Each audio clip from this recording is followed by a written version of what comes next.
Olá pessoal, sejam bem-vindos a mais um Duplo Café dessa semana. E você que está chegando agora aqui, aproveite para ver as entrevistas anteriores com os convidados que vieram aqui, que tem papos maravilhosos, conversas muito bacanas com uma série de convidados aqui da nossa região. Então, acabando o vídeo aqui, você já entra lá, comenta, curte nossos vídeos novos. Tá bom? E hoje eu trouxe um convidado aqui, uma pessoa que também muito importante na nossa cidade de Campinas. Ele é da parte de história, muito bacana os vídeos que ele faz aqui no Instagram. É o Sidney Rocha. Seja bem-vindo, Sidney. Tudo bem? Obrigado pelo convite. Imagina, bacana você estar aqui. Antes de começar, Sidney, eu vou te servir um café aqui, que é o nosso apoiador cultural, que é o Café Alquimia. Café gourmet. Aliás, café é uma coisa que está muito presente na história aqui, não é? Na história de Campinas. Eu gosto de café e o café é a segunda bebida mais consumida do Brasil, só perde para água. Exatamente. Inclusive está na própria embalagem do Café Alquimia, exatamente o que você falou. Então, gente, ó, Café Alquimia, sensacional esse café aqui, é um café gourmet, lá de Minas Gerais, da produção da cidade de Conceição Aparecida do Sul de Minas. Eu vou deixar o site aqui, entra lá. Esse café você só encontra pela internet ou então no lugar físico que tem aqui em Campinas, na padaria Crisabel. É só lá que você encontra. Mas aqui no site você vai encontrar vários tipos de café, acessórios que ele vende lá. Entre lá, aproveite e use o nosso cupom Duplo Café para ganhar 10% de desconto, tá bom? Então aproveita e conheça lá o Café Alquimia. Experimenta esse café, vê o que você acha. Esse é meu? Esse é seu. Fique à vontade aqui. Inclusive a alquimia também.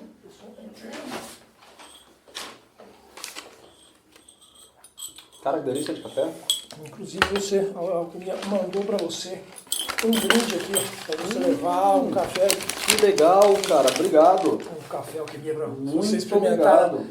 Na família. Café 100% arábica, elevação de 1.200 metros. Ó, café, quando ele é cultivado a essa altitude, 1.200 metros, café 100% arábica, ele tem uma característica muito interessante que eu notei aqui. Ele tem um sabor mais frutado, mais adocicado, porque ele demora mais por causa do frio, ele demora mais para ficar maduro e preserva mais o açúcar da fruta. Exatamente. Obrigado. Apresentasse para mim. Para você experimentar lá. Então, Sidney, é o seguinte, história é uma coisa que sempre me fascinou, principalmente da história de Campinas, que eu sou campineiro, sou sempre muito interessado, né? E até o próprio café faz parte da nossa história, né? Faz, e muito. Desde o começo, né, da fundação de Campinas, né, ela faz parte dessa história. Faz. Né? O café, tudo o que existe em Campinas em matéria de urbanização, a gente deve, abaixo de Deus, ao café. Porque quando Campinas surgiu, dizem os historiadores, pelo menos a maioria deles, há controvérsias, mas o que se diz normalmente Campinas era uma parada de tropeiros. Os caras estavam saindo de Jundiaí, que era a cidade mais próxima da selva, a selva era aqui. Certo. E de Jundiaí construíram uma estrada que ligava até Goiás, onde haviam encontrado ouro. No meio do caminho, os tropeiros iam parando para descansar. Certo. E paravam para descansar onde? Aqui tinha 3 campinhos, ou 3 campinas, 3 descampados, no meio da floresta que era aqui. E eles paravam para descansar, aos pouquinhos foi juntando gente. Depois formou-se uma comunidade aqui, essa comunidade tinha um problema muito sério, que não tinha padre, e hoje talvez a maioria das pessoas não vai ver grande diferença nisso. Mas se a gente volta no tempo, lá para o século XVIII, 1774, as pessoas tinham agonia de esperar chegar a hora da morte, porque para o católico daquela época, não digo que não seja assim hoje, mas especialmente naquela época, o católico não podia morrer sem receber uma oração, sem receber a extrema unção, que é aquele último sacramento que a pessoa recebe para ouvir do padre os seus pecados estão perdoados. As pessoas morriam sem isso agoniava as pessoas. Então veio um padre para cá, rezou a primeira missa, pronto, foi inaugurado aquilo que a gente chama de freguesia. Entendi. Não sei se eu vi errado, se eu minto, se eu estiver falando bobagem, por favor, pode me corrigir. Mas um dos primeiros pontos que esses tropeiros viam é ali perto da próxima da Norte-Sul, é isso? Que tem uma pracinha ali? Pertinho do estádio do Guarani. Isso, né? Nas imediações do estádio do Guarani. Ali era um dos pontos. A outra praça, o ponto onde o pessoal parava, que era o campinho, é onde está a Igreja do Carmo. Tá. E o terceiro é onde está a Praça 15 de Novembro. Ah, entendi. Então eram os pontos que passavam aqui, né? É onde eles paravam para descansar. É assim, eu gosto muito, eu vi bastante vídeo no seu canal, achei muito interessante as histórias, né? Porque nossa, eu sou muito, adoro a cidade de Campinas, né, por essa história, né? Até um dos meus filmes foi gravado no Cândido Ferreira, que é um lugar também histórico ali, lógico que tem uma história um pouco triste daquela realidade, né? Mas hoje é um prédio tombado, Mas faz né? parte da história, Faz né? parte De da fato, história, faz né? parte Então da a gente história. gosta muito. Eu tive um tio que gostava muito, né? Então, inclusive, ele foi uma vez um historiador, que eu não vou me esquecer o nome dele, era Antônio alguma coisa aqui de Campinas também, que veio conversar com ele para confirmar algumas coisas, que tem muito disso, né? De você ter essa tradição oral, né? Lógico que a gente tem bastante documentos também, mas essa tradição oral das pessoas antigas também é importante, né? Para compor esse quebra-cabeça, né? Olha, eu fui conversar com o pessoal da comunidade do bairro Friburgo, o pessoal lá da comunidade alemã, estão estabelecidos ali desde a metade do século XIX, na colônia alemã, bairro Friburgo. E conversando com o senhor que está lá, que é neto de alemães, neto dos alemães que fundaram a colônia, ele dizia assim para mim, olha, o mesmo chicote que o feitor usava para estralar nas costas do escravo, usava para estralar nas costas do colono alemão que vinha para cá também. Por isso que os colonos deixaram as fazendas e foram montar as suas próprias colônias. Bem como italianos também, né? Os italianos também. Eu estou falando dos alemães porque eu estava especificamente na colônia. Certo. Mas é o mesmo caso dos italianos, dos poloneses, dos russos, de todo mundo que veio para cá como colono, como imigrante no final do século XIX. Uma grande queixa é que se tratava os colonos com a mesma crueldade, vamos dizer assim, que se tratava dos escravizados. Não tanto porque não matavam, por exemplo, não era propriedade deles, mas judiavam bastante. Depois eu fui encontrar isso nos livros. Então, inclusive era uma dúvida que eu tinha, porque meus bisavós foram imigrantes, né, que vieram, e eu tenho a documentação deles de chegada, do passaporte, né, e a chegada deles no Brasil foi dia 13 de junho de 1888, quer dizer, um mês 13 após, de junho de 1888. Um mês após a abolição. Quer dizer, logicamente, era uma falta de mão de obra que havia, né? Então, por causa de... Não deve ter acabado de um dia para o outro a escravidão aqui, né? Assim, mas... A escravidão, ela foi vamos dizer assim, uma instituição que implodiu, ela apodreceu de dentro para fora e foi ruindo aos poucos. Então, ao longo do século XIX, alguns historiadores apontam o século XIX como o século mais importante da história do Brasil, porque todas as mudanças que tinham que acontecer aconteceram ali. A gente deixou de ser colônia, a gente passou a ser império, depois a gente passou a ser república, tudo isso no século XIX. Sim. E teve a Revolução Industrial também, então tudo isso contribuiu para se levantar inúmeros questionamentos com relação à escravidão. O 13 de maio de 1888 foi a pá de cal, mas é um sistema que já não funcionava mais, já tinha um monte de fazendas que não tinham mais escravizados, já tinha um monte o exército se recusava a caçar escravos no mato, a polícia, policiais que preferiram ser presos do que prender escravos que estavam fugindo. Entendi. Então o sistema já não funcionava mais, já não andava mais, aquilo foi só pá de cal mesmo. E aí começou foi substituindo gradualmente com essa mão de obra que vinha de fora. Tem uma frase do general, ai meu Deus, esqueci o nome dele, Geisel, do Brasil. O pessoal queria abertura política, legal. Ele dizia, vamos abrir, mas vai ser uma abertura lenta, gradual e segura.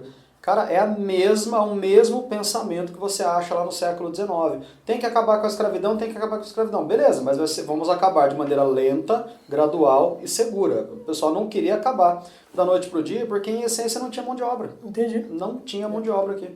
E uma coisa que muita gente não sabe aqui da nossa cidade de Campinas, que a gente deve ter orgulho, que até foi quem me falou isso, se não me engano, foi o João Marcos Fantinatti, que eu conheci, que era um cara aqui de Campinas que fez um registro fotográfico imenso num site para a memória de Campinas. Sim. Então eu era amigo dele, conversei muito com ele e falou muito sobre isso. Que era uma das coisas que a gente tem aqui que poucos campineiros sabem, que foi uma das pioneiros da fotografia, né? Que foi Hércules Florencio, né? E o primeiro lápis também foi feito aqui, né? Também. Joá Penteado, né? Que é do Túnio, né? Isso, é isso mesmo. E várias outras... Cara, Campinas tem... Eu tive a oportunidade de encontrar esses dias com o prefeito da cidade, uma conversa informal, muito rápida. E ele brincou e falou, olha, outro dia eu postei na minha rede social que o mundo tem a Taylor Swift, mas a gente tem a Sandy. Então, de fato, o mundo tem os irmãos os irmãos Wright nos Estados Unidos, mas a gente tem o Santos Dumont aqui. Exatamente. Então, a gente tem o Charles Linnaeus lá na Europa, só que a gente tem o Joaquim Corrêa de Mello aqui. Sim, tem sim, muitos nomes importantes que saíram de Campinas. O Joaquim Correia de Mello foi do Jaú, não foi isso? Joaquim Corrêa de Mello, ele foi um botânico, ele era farmacêutico de formação, escrevia artigos científicos que corriam a Europa toda, respeitadíssimos, deu nome para plantas que ele descobriu. E ele era um filantropo, ele cuidava muito, ele tratava de pessoas pobres de graça. Ah, tá. Não, eu pensei que então era outra pessoa que eu estou imaginando. Que tinha esse é mais recente, na verdade. Que tinha uns aviadores aqui, que tinha um avião chamado Jaú. Você lembra dessa história? Avião Jaú. Meu tio contava muito essa história, então, e realmente fui pesquisar, existiu mesmo. Era 2 aviadores que eram pioneiros também, sabe, de atravessar. Há controvérsias até se eles foram. Foi pouco depois do Charles Lindbergh de cruzar o Atlântico. Foi um desses caras aí. Em Campinas? Não, mas eu acho que o de Campinas era um dos mecânicos. Ah, tá. Eu não sei se eu conheço essa história, mas de uma cidade aqui do lado. Cara, uma cidade que dá 3 horas de distância daqui. Me fugiu o nome, mas é uma cidadezinha pequena. Mas então, eu acho que esse é um desses aviões. E eu lembro que meu tio falava que ele conhecia o mecânico desse avião aí. Então ele me contou essa história. Eu estou pesquisando lá, no próprio site do ProMemória apareceu, vai, cara, aí ele falou os nomes, puta, era isso mesmo. Meu tio trabalhava no centro ali de Campinas, na Mascarenhas, Mascarenhas, ele tinha uma coisa de oficina de radiador, então ele contava muito isso. E aquele historiador que eu te falei, acho que era Antônio o nome dele, ele veio tirar uma dúvida com ele sobre lençóis freáticos, olha isso. Porque ele queria saber assim, onde que tinha fontes de águas naturais, né? Então ele tinha aquela que tem em frente à FEPASA ali, né? Que o pessoal bebia cavalos. Isso, mas lá não era natural, lá era uma fonte que foi construída em 1889, ela está lá de pé até hoje. Para quem tiver curiosidade, passa lá e olhar. Se você estiver indo no fluxo do trânsito, a Estação Cultura está à sua direita, ela tá à esquerda. À sua esquerda você vai encontrar um chafariz lá, construído em 1889. O que abastecia a água ali era um tanque que vinha de trem e abastecia um tanque lá dentro na área da estação e corria água até ali. Mas tem outros pontos da cidade, assim, por exemplo, a Rua Irmã Serafina chamava Rua da Bica Grande, porque ali tinha uma bica de água. Aliás, Campinas, se você olhar o mapa do século XIX, cara, Campinas era isso aqui. Era muito pequenininho. O núcleo urbano de Campinas era pequenininho. Por isso que a gente fala do café, porque depois que vem o café, a década de 1840, o núcleo urbano faz isso. Olha. Ele se expande entendi. muito, muito, muito, porque o café tira o fazendeiro da fazenda e traz ele para a cidade, porque é uma economia muito mais dinâmica, ele precisava negociar muito mais rápido, não tinha tempo de ficar lá na roça esperando chegar a informação. Legal. Porque ele falou o negócio da água também, porque ele falou o seguinte, tinha um pouco mais pra frente ali na Andrade Neves, tinha a cervejaria Colômbia, né, que usava a água de um poço artesiano. Então ele começou a estudar esses pontos para ver se fazia parte do mesmo lençol. Né? Porque na Barão de Jaguara tem um rio que passa ali embaixo, né? Tem vários. Então ele fez esse estudo para ver se estavam interligados esses rios. Sabe? Que interessante. Uma história um estudo bem profundo. Porque aí ele perguntou também, meu tio, porque meu tio também trabalhou lá. Tinha uma poço artesiano na Colômbia? Tinha. Então eles tiravam água para a cervejaria Colômbia. Meu avô trabalhou lá também.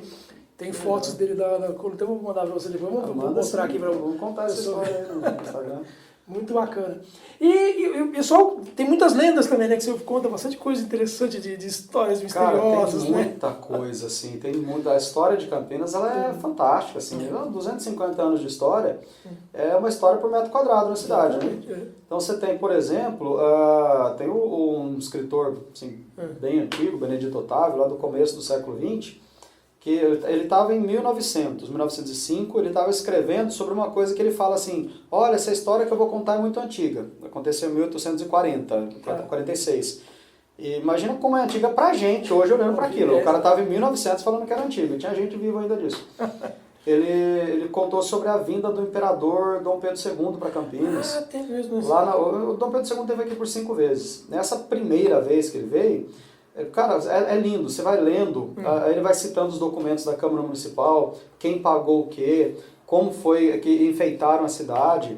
A rua 14 de dezembro tinha um sobrado que na época foi descrito como um prédio enorme. Prédio enorme, era um sobrado, né?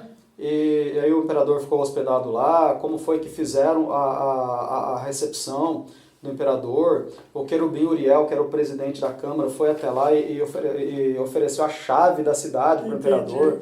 Então tem umas histórias muito, muito bacanas, assim. Inclusive, por exemplo, você pensa a Catedral de Campinas. Gente, a catedral ela começou a ser construída em 1807.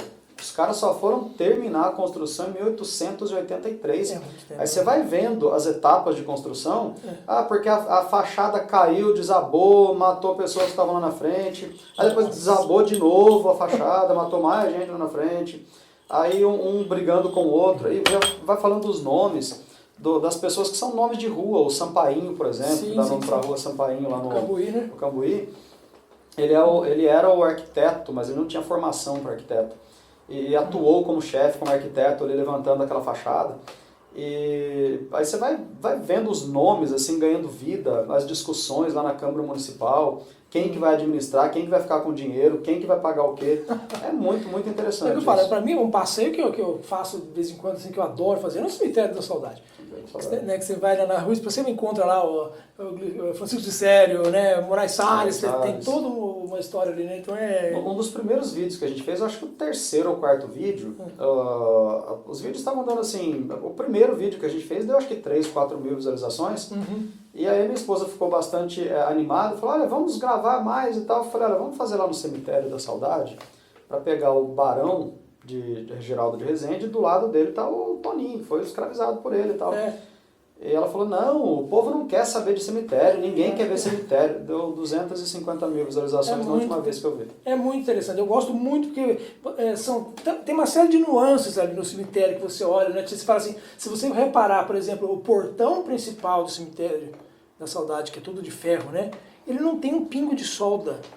Ele é todo feito à mão, né, assim, martelado. Então é uma coisa que você não se vê mais hoje em dia. É uma tecnologia. E aquelas estátuas que a gente vê lá dentro também, elas vão retratando, não só as estátuas, os túmulos, mas vão retratando a cultura de cada época. Até a própria, né, a gripe espanhola, você vê que tem de túmulo de criança ali, né, de jovens, né. Tem bastante criança, bastante gente sepultada ali. O que dá dó é que os da febre amarela não estão mais lá, né? A febre amarela tiraram todos. Aquele pedaço onde acho que chama Curadars hoje, Baixada ali, era o que eles chamavam de o espaço dos amarelentos, que é onde sepultavam as pessoas. Sepultavam as pessoas que morreram de febre amarela. Diz que a febre amarela, tem gente que fala que Campinas seria a capital do estado se não fosse a febre amarela. Isso não é verdade, essa afirmação não é verdadeira, não procede, mas de fato, judiou de Campinas. A febre amarela realmente deu uma quebrada muito boa na cidade. A população diminuiu de 25 mil, 30 mil pessoas para 5, 6 mil. Nossa, a espanhola foi menos? A gripe espanhola ela judiou bastante também, mas não chega nem perto da febre amarela. E a febre amarela foi quando? A febre amarela começou em 1889 e foi até... Ela foi mais assim, até 1896. Depois foi diminuindo. A espanhola um pouco depois, né? A espanhola 1918, 1919. Exatamente. Aí você vê muito túmulo com essas datas, assim, 1818, 19. E a gente vê também muito aquela arte que os italianos trouxeram para cá, depois que eles começaram a vir para cá para trabalhar nas fazendas, e aí foram trabalhando também como artesãos e escultores e trazendo a arte da Europa para cá. Coisas muito bonitas tem lá. Um lugar que o pessoal também tem muita curiosidade é aquele túnel aqui na Vila Industrial, né? Que passa embaixo da... Passa embaixo da linha do trem ali, Isso, né? muito interessante. O pessoal fala bastante ali que tem assombração, tem o rapaz lá, o Thiago, do Que Te Assombra, faz excursões lá, o pessoal procurar assombração. Eu não tenho medo de gente morta ali, não, eu tenho medo de gente viva, galera. Isso sempre foi o medo daquele pessoal, que tinha muito assalto ali mesmo, né? E você sabe que esse historiador, que o Antônio, que eu te falei, ele participou, ele foi fazer uma olhada no terreno onde a nova rodoviária hoje, né, que ali era todo um terreno da FEPASA, foi tirado muita coisa dali. E chamaram ele lá para ver, foi até um negócio que nem não sabíamos o que é, não queriam quebrar, para saber se era histórico ou não. E acharam um bunker, sabia disso? Do bunker que tem? Por causa da Revolução de 32, né? Que tem uma... onde, não sei se está preservado, deve estar, não sei. Que tinha uma fresta assim dentro do bunker para o cara colocar a arma para fora. Não vi isso lá, mas ali, aquele pedaço ali... Tem uma tampa, né? Uma coisa assim, uma tampa redonda, uma coisa assim. Não vou saber de falar isso, mas aquele pedaço ali é um pedaço que é crível que se tem esse tipo de coisa lá. Porque aqueles sobrados que ficam ali em frente à Estação Cultura, ficavam homens com metralhadoras ali para derrubar os aviões. Sim, e os aviões passando ali e soltando bombas. Caiu bomba. Eu visitei uma casa que fica na Vila Industrial. A casa tem uma parte embaixo, um porão, que foi usado como bunker, justamente, né? Essa é na Alferes Raimundo? Você foi? Rua Perdizes. Perdizes, então não. Rua das Perdizes. Porque me falaram que na Alferes Raimundo, que é a travessa da Sales Oliveira, né? Que é muito próxima à linha, porque o alvo era a ferrovia, né? A ferrovia, né? Que era um ponto forte ali. Uma daquelas bombas, sabe que tem uma que matou o menino, né? Que é famosa, né? O Aldo Chiorato, né? Foram 20 e tantas pessoas feridas e o Aldo Chiorato caiu morto nesse dia. E uma dessas bombas caiu aqui na Alferes Raimundo, falaram. Uma dessas bombas também, porque também esse lugar era muito pequeno, né? Tem relato de bomba caindo na Visconde do Rio Branco, tem relato de bomba caindo na Barão de Aguara, tem relato de bombas caindo em vários lugares na Andrade Neves, na Vila Industrial. Campinas foi bombardeado por uns 10 dias, mais ou menos, né? O que acontece? Campinas é um puxa de um entreposto, assim, o pessoal vem do interior para cá e daqui para a capital, da capital para cá, daqui para o interior. O pessoal fazia muita baldeação em Campinas, então Campinas era um ponto estratégico, você destrói Campinas e acaba com os reforços que estavam chegando para a Revolução em São Paulo. Entendi, então essa é a importância, né? Então, e muita gente não conhece essas histórias, né? Então eu acho muito, uma coisa que minha mãe fala muito, que foi eu acho que foi que me fala, deixou muita gente indignada, coisas recentes, né? Por exemplo, foi a demolição do Teatro Municipal, né? Que aquilo né? Então... Até hoje não engoliram isso, né? Pelo menos a gente ganhou uma praça, né? Poxa. Pelo menos tem a praça lá agora, né? Se não fosse isso, não teria praça. Quem é que vive sem uma praça? Pois é. Né? Gente, aquilo não foi muito bem explicado até hoje, né? Assim, então, só para contextualizar aqui para quem não conhece a história, onde tem a catedral, atrás da catedral tem lá a loja de roupa, C&A, aquele espaço ali. Aquele espaço ali era ocupado pelo teatro, construído em 1852. 1852 foi construído com o nome de Teatro São Carlos, e foi um grande teatro. Quem conheceu na época disse que era melhor do que o teatro que havia em São Paulo. E ali recebeu assim, grandes nomes, o nome mais famoso ali, a Sarah Bernhardt, cantora da Europa, que se apresentou ali, vários outros nomes importantes que passaram por ali. Só que aí chega 1922, decidiram que estava velho, cheio de cupim, não sei o que, vamos derrubar essa porcaria. Derrubaram. E aí, em 1930, constrói de novo um melhor ainda, muito mais bonito, que é o Teatro Municipal, que depois foi chamado de Teatro Carlos Gomes. Esse era lindaço, eu vi as fotos. E aí, em 1964, o prefeito Rui Novaes resolveu derrubar o teatro, porque precisávamos de uma praça, claro. Aí, por que derrubaram esse teatro? São várias as versões, né? O pessoal fala que é especulação imobiliária? Talvez. Tem gente que fala que é porque o Cine Rink tinha caído fazia pouco tempo e aí estavam com medo de cair o teatro também. O Cine Rink foi uma grande tragédia para a cidade, muita gente morreu. E aí você pensa, o pessoal ficou com medo também do teatro cair, porque diz que tinha cupim, não sei o quê. Mas na verdade não está muito bem explicado isso até hoje. Não colou muito isso aí não, né? Não colou muito não. Eu sei que minha mãe falava, nossa, cara, minha mãe chegou lá também, falou que era lindíssimo, né? 64 eu não tinha nascido ainda, eu sou de 71. Eu não cheguei a ver, né? Não tivemos esse privilégio, mas tem muita coisa interessante. Então, assim...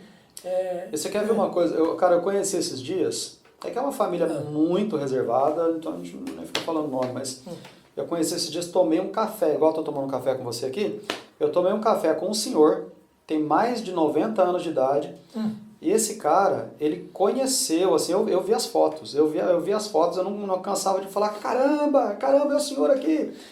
Ele tem 95, 96 anos e ele foi praticamente criado pela Yaya. Sabe quem que é a Yaya?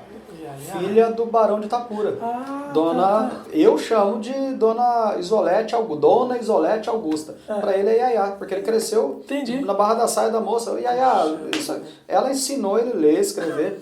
Cara, o homem viveu junto com a filha do Barão de Itapura. E o cara tá vivo aí, andando com a gente. mais conhecidas aqui de Campinas, uma das principais avenidas aqui de Campinas. Uma das Que principais coisa, né? avenidas de Campinas. A filha, a hora que eu vi a foto, falei, cara, o senhor tem certeza? Esse menino aqui é o senhor mesmo? Ele falou, é só eu, tá vendo aquela peça ali, ó? Aquela peça ali era da Yaya. Uma coisa assim. Olha que coisa, né? Ganhou das mãos dela. A mulher foi madrinha de casamento dele. Gente, eu vou deixar aqui embaixo o Instagram do Sidney. Entrem lá pra vocês verem. Ele faz vídeos muito bacanas, com várias curiosidades que tem, que, poxa, tem uma cidade, é uma biblioteca de histórias, né? É muito interessante, né? Cara, eu agradeço muito você ter vindo. Eu sei que essa história aqui, não precisamos voltar. Venha mais vezes, por favor, pra gente continuar esse papo, que nossa, é muito bacana, né? Obrigado pela oportunidade, obrigado pela atenção. Deus Siga abençoe lá a ele todos. lá. E você que ficou até agora com a gente, obrigado por participar aqui. Aproveite agora e vá conhecer os outros vídeos dos outros convidados que vieram aqui. E vai lá também, aproveitando, para comprar o seu café Alquimia. Experimenta esse café, gente. Eu vou dar uma dica aqui, ó. Vai ter lá o Nanolote, que é um café especial que faz em pequena quantidade. Experimenta esse café, vocês não vão acreditar o sabor que é aqui, tá bom? Vou deixar o site aqui. Entre lá, use o nosso cupom Duplo Café para ganhar um desconto, tá bom? Muito obrigado então para vocês ficarem até aqui agora e até o próximo Duplo Café.